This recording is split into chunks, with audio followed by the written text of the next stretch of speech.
What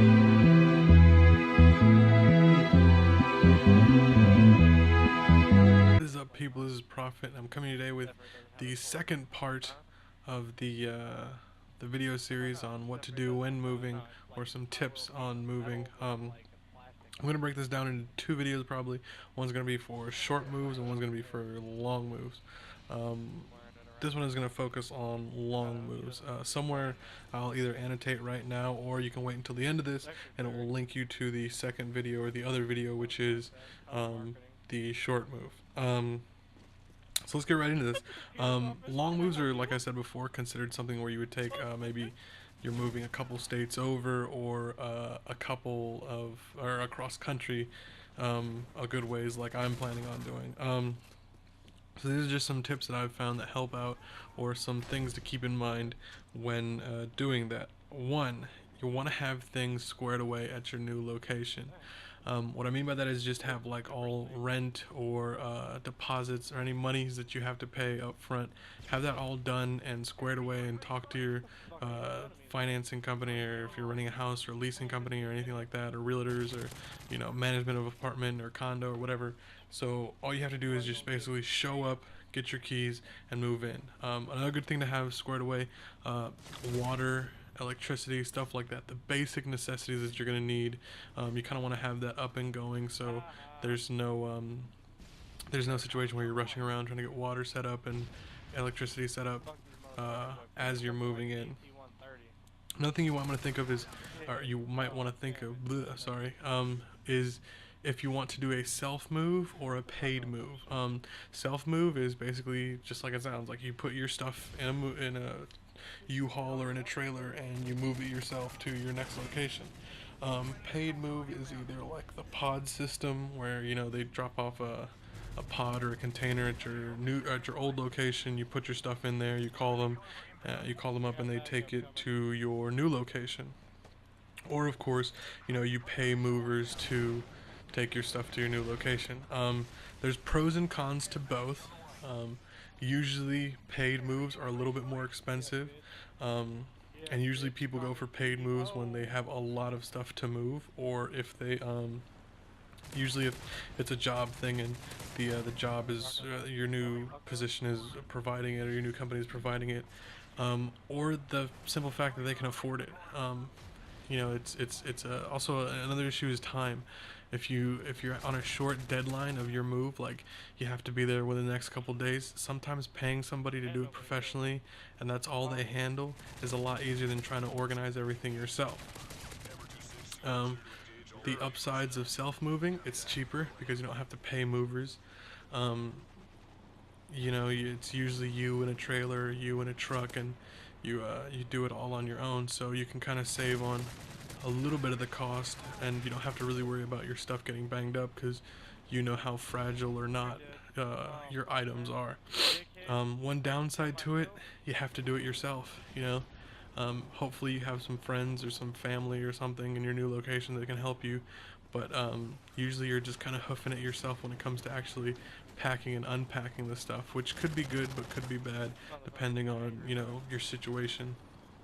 Um, Another thing you might want to do is have cash in hand. What I mean by that is, in case any emergencies pop up during your move, it's better to have cash rather than pay with a card.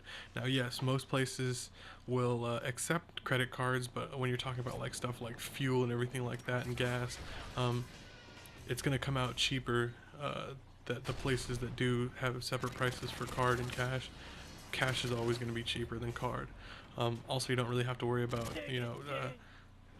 having a hold placed on your accounts, because some banks will do that, where if it starts seeing a lot of payments or a lot of things in various spots in the country, and like your bank is located in this particular place, they're going to start thinking something's up, and they'll put a hold on your account and freeze your funds, which will prevent you from paying for anything or anything like that. Another thing is, give yourself buffer time.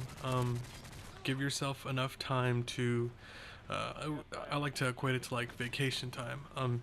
If you want to know how long it takes you to get from point A to point B, so your old location to your new location, but you also, once you get that time set, you want to kind of give yourself like a day or two extra, and that'll cover any accidents or problems that happen in transit, and I don't mean with you, I mean just natural things that could happen, like you know, construction on highways, or you have to take a detour or anything like that.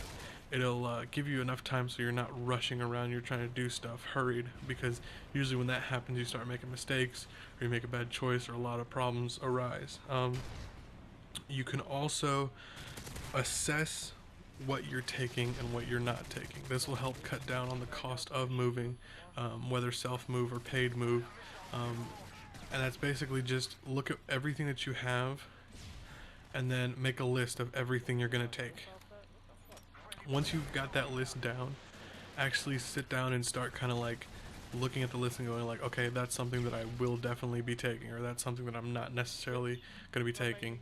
Or look at it in the sense of, you know, if you're going to get something new, like if you're going to get a new bed, because your bed's old or something, there's no point in taking your old bed with you, and you know, having to possibly get a bigger container, a bigger U-Haul, a bigger trailer, if you're just going to get rid of it anyways. You can, you know, you can save some time by donating that or selling that or doing whatever, giving it to a friend. That way you have one less thing to worry about. Downside is you have to then, once you get to your new location, buy those items back, which could be a little bit more expensive, but if you've budgeted those in, you shouldn't have a problem. Next thing is when you actually get there, when you get to your new location, mock things up. What I mean by that is, as you're unpacking stuff, put the kitchen related items in the kitchen, put the bedroom related items in the bedroom, you know, set stuff up where they're going to be, or in the general area where they're going to be. That makes actually unpacking everything and organizing stuff a lot easier, because you already know it's in the area that it's going to end up being in. Once you get that all set up, take a break, just relax. You're there, you're at your new location, you don't really have to worry about it all that much, so you don't have to start stressing about everything that needs to get done. You can take a day, you know, that day that you get there or the next day, and just kind of relax and take it easy. No one's going to be rushing you to unpack your stuff. It's your stuff, you know, you can unpack it at your leisure. So for, like, I'd say the next week or so, and I mean business week, or full 7 days, you know, do whatever you do. Just kind of take it easy. Unpack little by little, get the necessities out first, and then go from there. Don't try to rush through unpacking. The biggest steps and the biggest trouble has already occurred, which is getting everything moved and getting everything taken care of, putting it in the right spots and all that stuff. So, and you did that in the mock-up, so it's going to be a lot easier to then unpack things. Once you get all that done, that first day, and you start the next couple days and you're relaxing and you're unpacking calmly and everything like that, that's when you start setting up all the auxiliary or accessory things, you know, like cable or TV, internet, stuff like that. That's when you can really get down to making your home or your house or your apartment or whatever, you know, into a home. Really, it's when you start setting up the things the way you like it. And then once all that is done, just live, honestly. For your first 2 weeks, you're going to get nervous. You might embrace it. You might not know a whole lot, but that's the best part about it, because you've already done everything you have to do, and it's just time to just do whatever. You might want to go walking around the area, try to figure stuff out, or you might want to just kind of, you know, do whatever. Talk to people, meet new people, anything like that. I highly recommend that once you move to your new place, if you have any friends or family in the area, go ahead and talk to them. You know, just hang out with them for a little bit. Just kind of relax yourself, because you're going to be in a mindset of trying to figure stuff out, getting a little bit stressed over that and being in a new location. And you don't want to be that way. Moving to a new spot is awesome. It's great. It's a good thing for you. It's meant to be a good thing. People do it because they want to better their lives or better their situation, or something they wanted to do. So you don't want to try to over stress and overthink it. So that's pretty much all I have. I hope this helps. Like I said, I'll leave a annotation, or if there's probably been an annotation already, as to the short video, and if not, you can just wait till the end and it'll be on there. Once again, in wrapping, make sure you got things squared away. Pick whether you want to move yourself or pay someone to move you. Have cash. Cash is king. It's better than paying with credit card because in the long run it'll save you and small fees. Assess what you're taking or not. Give yourself a little bit of buffer time so you're not rushing. Mock things up when you first start unloading the truck and everything, or the container. Take the time to relax that first day when you move in, and then finish getting all your accessory stuff within the next week and finish unpacking.